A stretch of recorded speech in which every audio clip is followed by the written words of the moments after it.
We are with Daria Saville. Daria, you upset the number one seed, the number one United States player today here in Washington. Tell me how you did it.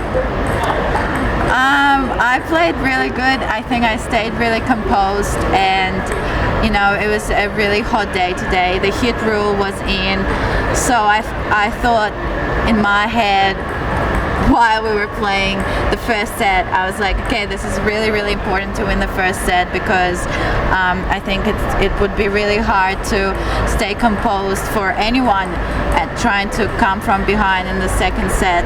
So I was like, okay, let's try and win the first set, and I gave it my all. I got the break, and I was able to serve it out. So I think first set played a big part. And the heat, I watched your first round match where you dropped the first set and then had to come back 2 sets in a marathon 3-setter. What's it like out there in DC? Yeah, it's pretty hot. Today was, I felt like it was a lot hotter than when I played on Monday. We had a lot of cloud coverage in the first match, and today not so much.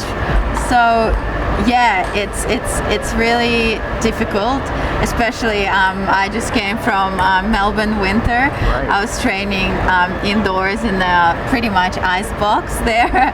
I was like wearing like fleece pants, and it was cold there, but what I think helped me was having a week in Orlando just before that was pretty hot there, so I'm not doing too bad in the heat. Right, and it is severe heat. In fact, I don't know if you know it, but Simona Halep just retired due to heat-related illness on Stadium Court.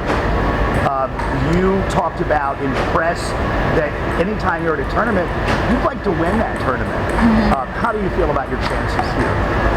I mean, I think I'm not gonna talk about chances, because I have to win I have to beat every opponent that I play. I've beaten 2 really good opponents so far. I've got Rebecca Marino next, so I'm gonna focus on that.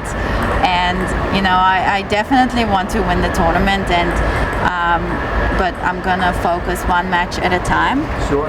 And it's gonna be another tough match.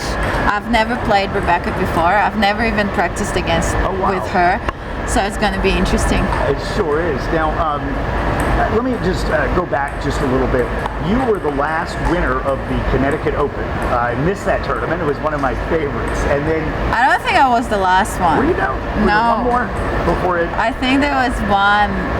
I was meant to defend my title. Well, you know how it is, like the defending champion. I was like, whoa, what is that? So yeah, I didn't defend my title, and then that was it. So tell me, in that meantime, with the plantar fasciitis, I've suffered from plantar fasciitis. It's horrible. Achilles. But the Achilles was really the killer for you. Yeah. It was really annoying. But I've come through. I feel like it's pretty manageable right now. And I'm not limited. So I'm just grateful for that. Right. And then you kind of came back out of nowhere for a lot of the fans when you became the lowest ranked quarterfinalist in Miami Open history. Tell me about that experience. Well, I wouldn't say I came out of nowhere. I think it's not like I was just chilling and this whole time I trained. I feel like I had a good run in Indian Wells, so I had the momentum going for me. So yeah, it feels like it was ages ago now, and it was hard courts. I think hard courts is probably my favorite surface. So it all clicked there. So hopefully it's gonna click again this time around as well. And then finally, I got to ask you about Luke and your decision to move to Australia.